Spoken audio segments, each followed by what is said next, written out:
All right, so we got another video, though. It's from Ray's Guide, and he calls it the progress tracker, which we all know it's not a progress tracker, right? It's just not. So it's an 8-minute video. It came out a couple days ago, and I want to hear just what other people have to say about it. Hello, this is Danny Raymond, the voice behind Ray's Guide. On Wednesday, August 21st, the bi-weekly Roadmap Roundup had a unique surprise, the return of the Progress Tracker view on the roadmap. And while the new view is better than months and months of no information, I have mixed feelings about this because the Progress Tracker has consistently been misunderstood and misrepresented by fellow content creators. The reason starts with the name. The Progress Why is this a content creator? It's not a content creator problem. It's literally CIG's fault. Like, this is so stupid. Tracker does not track progress. The definition of progress is advancement towards a goal. And by calling it the Progress Tracker, some content creators presume that if the bar ends, the feature is complete. And as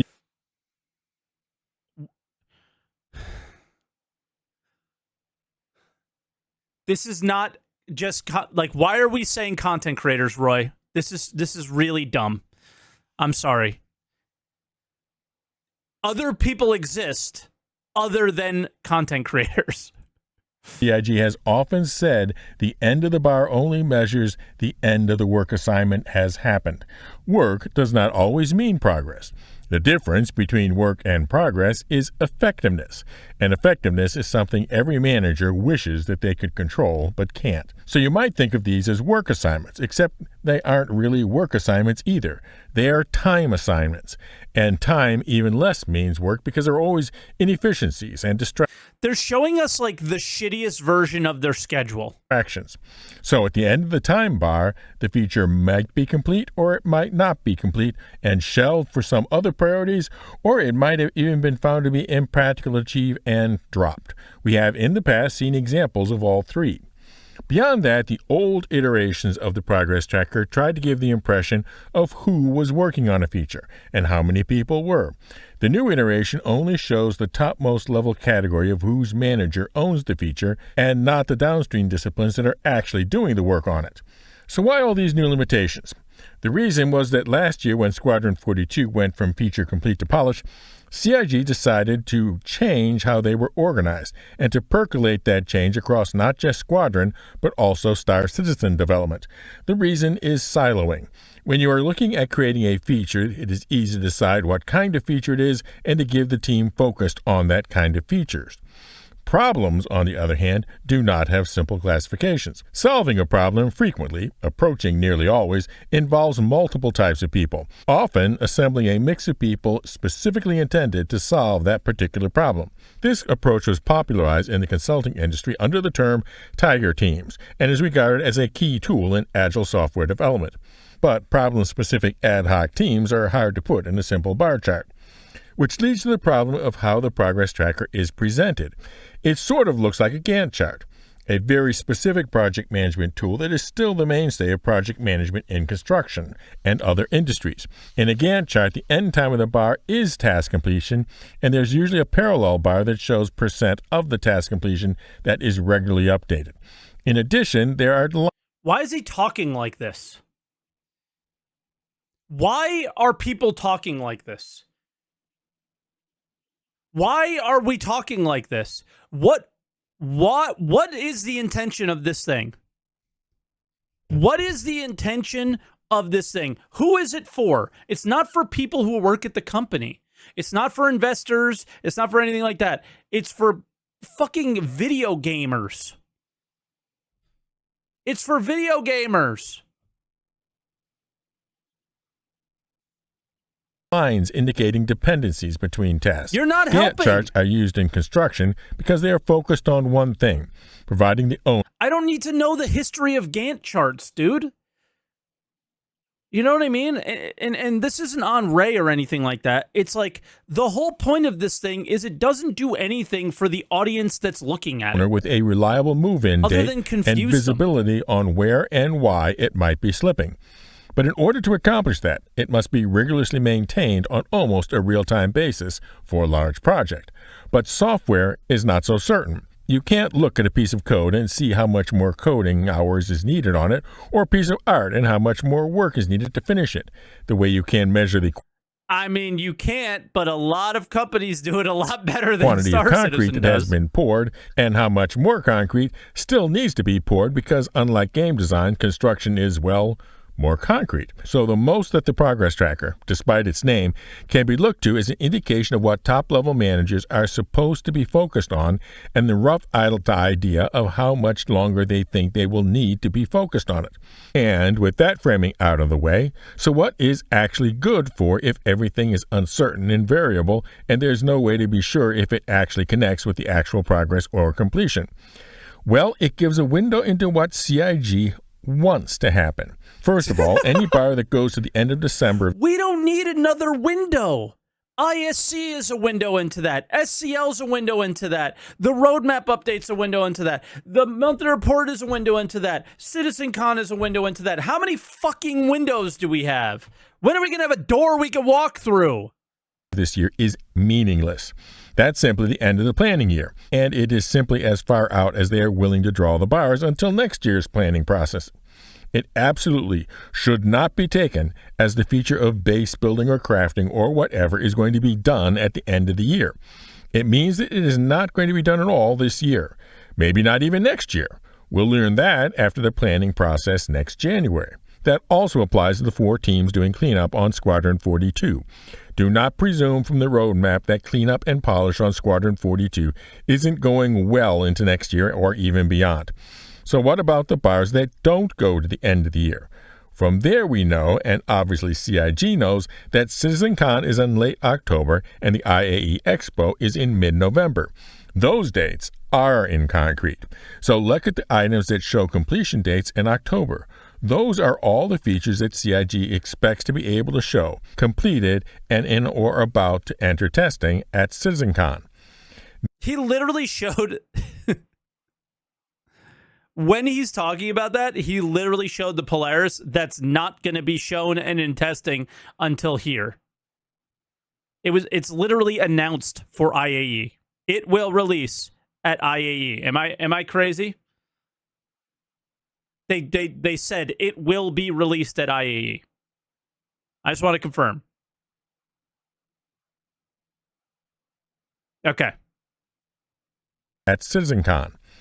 Then there are the bars that go to November. These are bars that they are expecting to be finished by IAE Expo. So yes, CIG does expect the Polaris at this IAE, as well as the Hornet Mark II-M. It also shows the Mark II Ghost and Tracker earlier than that, as well as the Zeus. Oh, the Super Hornet Mark II is coming. So we already made... I forgot about that. So we made the... We made the F7A, which is insane, insanely powerful still. And we're going to take it and make it even more powerful. Okay, cool. Really excited for that one. At the end of this month, and the CL at the start of October.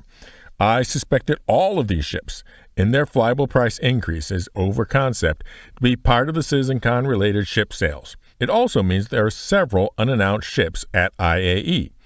Note that the task for the unassigned ships ending at Citizencon does not mean that the ship will be straight to flyable. It might. The roadmap doesn't actually say that the task was under the bar. It could. It also doesn't say exactly what type of work they're doing be anymore. To get the ship developed to just the point that it can be announced. But it does suggest that a very full set of announcements will await us at this year's IAE. But then you... Not A. The F7CM is the Super Hornet, correct? Take a look at the tasks that are tagged for being part of 4.0, and you see a pattern. They are all scheduled to be done in the second week of October. That is about as close as you can get to a confirmation that CIG's desire is to have 4.0 be a Citizencon announcement. Since they are undoubtedly trying for a big announcement at Citizencon, my expectation would be either a jump from Evocati to Open PTU or a jump from Evocati to an unlimited tech preview channel event. Either way, I think that they will be looking for the NDA to be active on 4.0 until right at Citizencon. Whether it will... Does he know? Does he know? We haven't even had a test preview yet. I would be incredibly surprised